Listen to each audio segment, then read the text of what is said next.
नमस्कार, वणक्कम, सत श्री अकाल। कैसे हैं प्रभु? कल जो दो टीम्स जीती हैं, यानी कि हरियाणा स्टीलर्स और यू मुंबा, जब आज वो आपस में भिड़ेंगी तो सोच के देखिए कितना मजा आएगा।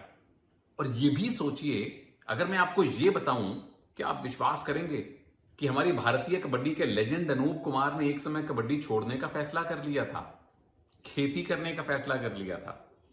आइए, ये अनूप कुमार की कहानी भी सुनाऊंगा। कल रात हुए दो मैचेस की चर्चा भी करेंगे, आज होने वाले दो मैचेस की चर्चा भी करेंगे, सवाल का उत्तर दूंगा, नया सवाल पूछूंगा। मेन्यू की पूरी थाली तैयार है। आइए चखिए इस सुनील के सूत्र के नए एपिसोड में।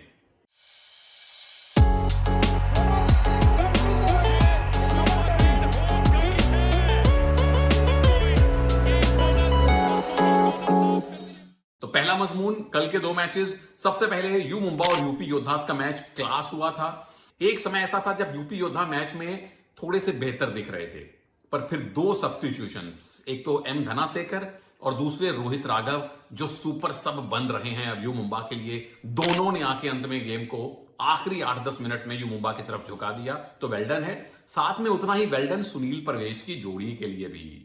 सब जानते हैं कितनी कमाल की जोड़ी है। जो सुपर टैकल किए ओवरऑल भी यू मुंबा ने, सुनील प्रवेश ने जो आखिरी कुछ मिनट्स में डिफेंस भी किया, इसी सम्मिलित प्रयास की बदौलत आप एक बहुत करीबी मैच में मेजबान यूपी योद्धा को 2 पॉइंट से हराए हैं। वेल डन है।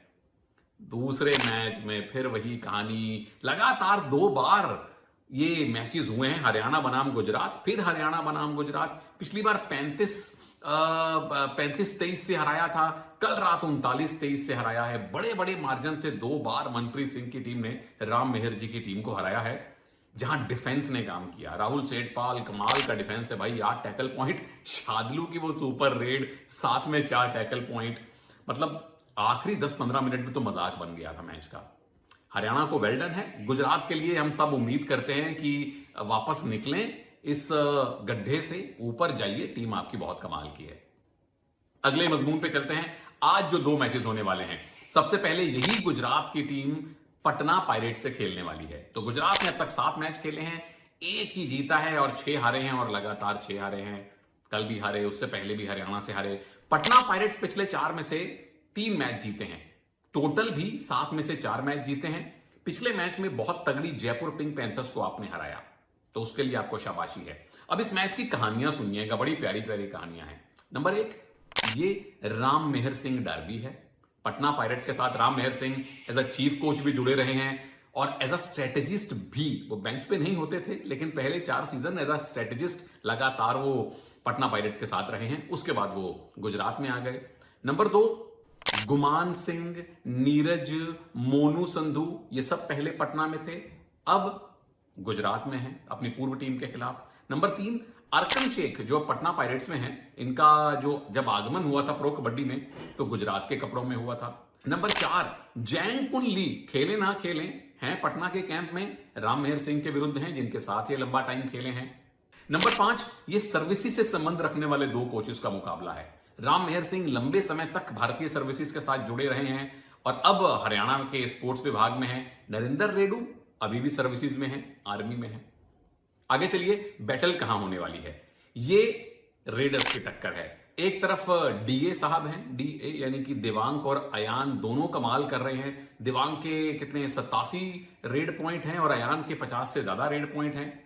गुजरात के पास आरपीजी है। आर से राकेश, प से प्रतीक, ग से गुमान। चल नहीं रही ये आरपीजी, गुमान ही थोड़ा बहुत चलते हैं, लेकिन ये 2 बेहतरीन ऐसी टीम्स हैं जहां पे आपके पास युवा रेडर हैं, यानी कि डिफेंस मैच का नतीजा तय करेगी। आगे चलते हैं, जीत के सूत्र। सबसे पहले गुजरात के लिए डिफेंस इज द की। सबसे कम आपके टैकल पॉइंट हैं अब तक प्रो कबड्डी में। जहां तक टोटल पॉइंट्स का मामला है, वहां भी आप नंबर 12 पे हैं। जहां तक डू और डाई रेड पॉइंट्स का मामला है, वहां भी आप काफी नीचे हैं। तो काफी विभागों में सुधार करना है। नंबर 1, मुझे लगता है कि आज मोनू संधू से शुरुआत करवाइए। नबी पिछले मैच में भी कम खेले, चले नहीं। Monu Sandhu Jersey 55 second man का डिफेंस अच्छा करेंगे, जो आपको जरूरत है। नंबर 2, अगर जरूरत पड़े तो फिर 5 खिलाड़ियों पे खेलिए, ताकि विरोधी टीम जल्दी बोनस ना ले पाए। नंबर 3, पहली रेड से थोड़ा अटैक करने की ट्राई कीजिए, क्योंकि पटना का डिफेंस बहुत उत्कृष्ट नहीं है। अगर आपका डिफेंस नहीं चलता है तो फिर गेम को धीमा कीजिए। पटना क्या करने वाली है? पटना की अच्छी बात यह है कि सबसे कामयाब रेड्स आपने की हैं, 40% आपकी रेड्स सक्सेसफुल रही हैं, तो उसके लिए पटना को बधाई है। तो इसीलिए आज पटना 4-3 पे खेल सकती है। आपको 5 डिफेंडर्स की जरूरत नहीं है, क्योंकि वहां रेडर कुछ कातिलाना काम नहीं कर रहे। और थर्ड रेडर के तौर पे आप चाहें तो जैनकुल ली को उतारें, नहीं तो संदीप को ले आइए। नंबर 2, दीपक और अंकित, यानी कि ये जो डिफेंडर्स की जोड़ी है, जो सामने से राइट रेडर आएंगे, राकेश और प्रतीक, कंबाइन होके कॉम्बिनेशन में इन पे हमला बोलिएगा। और नंबर 3, शुभम शिंदे, बहुत ध्यान से आपने गुमान पे अटैक करना है। जब डीप आए तो बस डाइव ही लगाइए, और लेफ्ट कवर से आपका कॉम्बिनेशन अच्छा होना चाहिए। एक्स फैक्टर गुजरात के लिए दोनों कॉर्नर्स, अब कोई भी खेलें, राम मेहर जी हो सकता है पूरी टीम बदल दें, यू नेवर नो, पर कॉर्नर्स का रोल बड़ा अहम है। उधर पटना से शुभम शिंदे राइट कॉर्नर, क्योंकि सामने से गुमान को रोकना आपका काम है। अगले मैच पे चलते हैं। यू मुंबा के सामने हरियाणा स्टीलर्स है। अब यू मुंबा कल जीती है, लगातार 4 मैच जीती है। हरियाणा पिछले 5 में से 4 मैच जीती है। दोनों को बहुत बहुत बधाइयां हैं। दोनों टीम्स अच्छी रिदम में चल रही हैं। कहानियां क्या है मैच की? नंबर 1, मनप्रीत बनाम सुनील परवेश। अब सुनील परवेश की जोड़ी को इंट्रोड्यूस ही प्रो कबड्डी में मनप्रीत ने किया था, सीजन 5 की बात है। और तब उनके कॉर्नर थे फजल और अबूजार, और कवर थे सुनील और परवेश। ये वैसा ही डिफेंस था जैसा यू मुंबा का था, सुरेंद्र, मोहित, चीवा और विशाल। लेकिन अब सुनील परवेश मनप्रीत के सामने है। नंबर 2, राहुल सेठपाल अपनी पूर्व टीम यू मुंबा के सामने खेलेंगे। नंबर 3, शादलू अपने नेशनल कोच गुलाम रेजा मजंदरानी साहब के सामने होंगे। नंबर 4, मनप्रीत बनाम गुलाम रेजा, इसलिए क्योंकि ये दोनों एक ही एरा में कबड्डी खेले हैं इंटरनेशनल लेवल पे। गुलाम रेजा साहब 1998 से लेकर 2004 तक जितनी इंटरनेशनल कबड्डी खेली ईरान ने, टीम के साथ रहे, कैप्टन भी रहे। मनप्रीत 2002 एशियन गेम्स खेले, 2006 एशियन गेम्स खेले, तो तकरीबन एक ही एरा में खेले। हालांकि एशियन गेम्स में दोनों एक दूसरे के सामने नहीं खेले, क्योंकि 2006 में पहली बार ईरान एशियन गेम्स में आया था, तब गुलाम रेजा टीम में नहीं थे। हम आगे चलते हैं। बैटल कहां होने वाली है? ये डिफेंस बनाम डिफेंस का मुकाबला है, जो हमने कल भी देखा, जो आज भी देखेंगे। एक तरफ सुनील परवेश की जोड़ी है, सोमबीर और रिंकू सपोर्ट करते हैं, और हरियाणा में तो मतलब राहुल सेठपाल हो, चाहे जयदीप हो, चाहे शादलू हो, यानी आज इस मैच में जिस टीम के रेडर अच्छा करेंगे, विरोधी डिफेंस से पॉइंट लेके आएंगे, उसके जीतने के आसार ज्यादा हैं। पर जीतने के सूत्र क्या है? यू मुंबा, मुझे लगता है कि अभी भी मंजीत से शुरुआत कीजिए। पिछले मैच में खाता नहीं खोला, कुछ 8 मैचेस में उनके 27 के आसपास पॉइंट हैं। एक हाफ उनको खिलाइए, नहीं तो फिर रोहित राघव को ले आइए। हालांकि रोहित राघव ने चिट्ठी लिख के एप्लीकेशन दे दी है कि प्रभु मुझे स्टार्टिंग 7 में मौका दीजिए, लेकिन अभी भी मंजीत को एक हाफ तो खिलाइए, क्योंकि मनप्रीत और उनकी स्ट्रेटेजीज को मंजीत भली भांति जानते होंगे। नंबर 2, जफर दानिश शुरुआत करें लेफ्ट इन में खड़े हुए, ताकि आप लेफ्ट कॉर्नर को सपोर्ट दे पाएं विनय को आउट करने में। वो बड़ा जरूरी काम है आज आपके लिए। नंबर 3, अगर रोहित राघव आते हैं खेलने के लिए, तो जफर डिफेंसिव ड्यूटीज से ज्यादा रेडिंग ड्यूटीज में जाएं, क्योंकि फिर डिफेंस में भी रोहित राघव आपका सपोर्ट देते हैं। हरियाणा के लिए क्या जीत के सूत्र हो सकते हैं? शिवम पतारे जिस तरह से खेले, जरूर शुरुआत मिलनी चाहिए। मुझे लगता है कि जयसूर्या को भी शुरुआत करवाइए। 2 लेफ्ट रेडर्स के साथ शुरुआत कीजिए, ताकि यू मुंबा का जो हल्का सा जो थोड़ा सा लेफ्ट कवर, लेफ्ट कॉर्नर के इलाके में आप पॉइंट ला सकते हैं, वो आए। शुरुआत आपकी रीडिंग में तगड़ी हो। नंबर 2, शादलू और जयदीप, ये कॉम्बिनेशन जो है, लेफ्ट कॉर्नर की चेन और लेफ्ट कवर की चेन दोनों एडवांस खड़ी हों, धमकी दें अजीत चवन को, जो सबसे बड़ी चुनौती होंगे आपके लिए।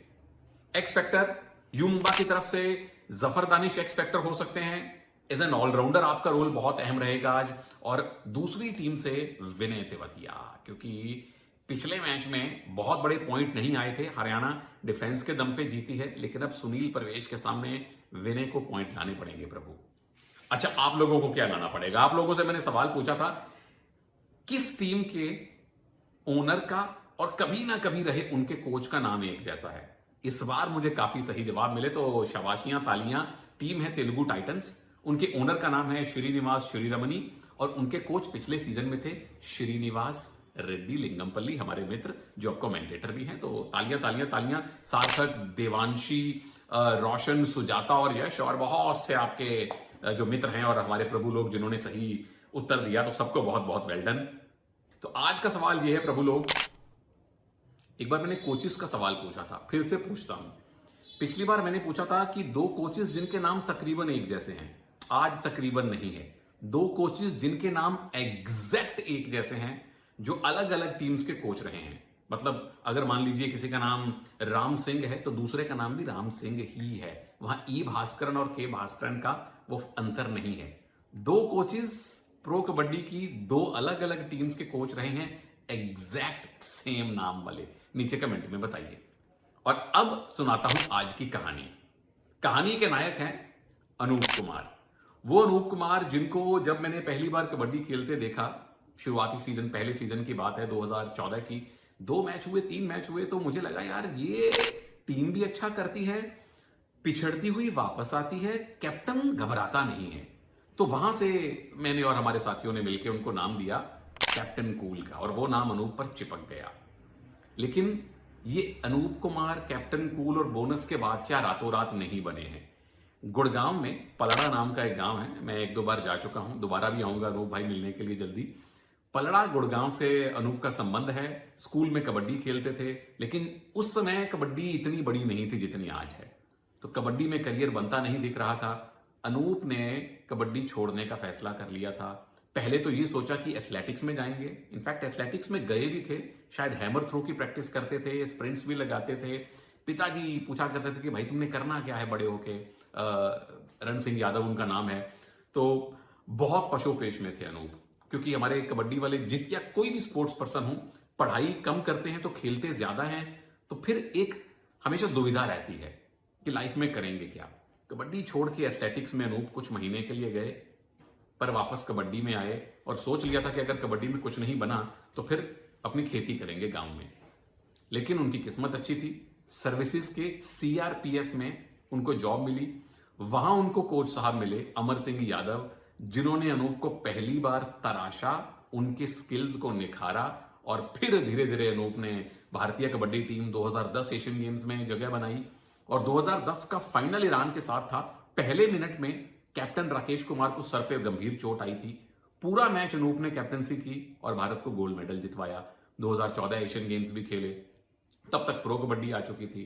फिर अनूप कुमार देखते देखते कैप्टन कूल बन चुके थे, बोनस के बादशाह बन चुके थे। तो अनूप भाई, हम सबको कबड्डी से प्यार करवाने के लिए और लाखों करोड़ों फैंस का दिल जीतने के लिए बहुत बहुत धन्यवाद आपका। और उम्मीद करता हूं कि आपकी कहानी से बहुत से खिलाड़ी प्रेरणा लेंगे और बहुत से यंग प्लेयर वैसे भी अनूप की एकेडमी में गुड़गांव में उनसे प्रशिक्षण ले रहे हैं। मैं ले रहा हूं आप लोगों का प्यार, जो बना रहे तो ज्यादा अच्छा है। और एक और चीज आपसे ले रहा हूं, वो है इजाजत। जल्दी मिलूंगा अगले वीडियो में। नमस्कार, जय हिंद।